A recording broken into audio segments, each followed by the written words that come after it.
Le comte Dracula n'est pas qu'un personnage de conte. Son histoire pourrait bien être plus réelle que tu ne le penses. Plongeons ensemble. Tout commence avec Vlad l'Empaleur, un prince roumain du XVe siècle. Son règne était marqué par des atrocités inimaginables. Les ennemis de Vlad étaient empalés et exposés pour semer la terreur. Ça fait froid dans le dos, n'est-ce pas? Et attends, parce que voilà le plus fou.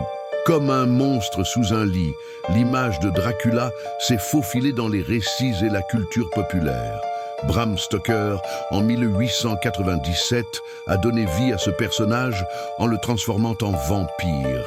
Cette histoire a captivé le monde entier, mais elle s'inspire de Vlad. As-tu déjà entendu parler de l'esprit de Dracula présent dans la culture roumaine?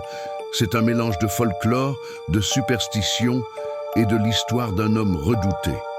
Mais le lien entre Dracula et les vampires va au-delà de la fiction. Les légendes parlent de créatures buveuses de sang, de ghouls et de revenants. Dans l'Europe médiévale, la peur des morts-vivants était si forte que des rituels étaient mis en place pour s'assurer que les défunts ne revenaient pas.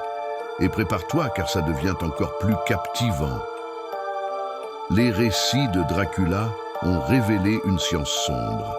Les maladies, comme la porphyrie ou la lycanthropie, étaient considérées comme des comportements de vampires. Des gens souffrant de ces maladies étaient pris pour des monstres. Qui aurait cru qu'un personnage de fiction aurait tant d'impact sur la médecine et la culture populaire? Alors, mythe ou réalité? Peut-être que Dracula est la combinaison parfaite des deux. Souviens-toi que la peur pousse souvent à créer des histoires.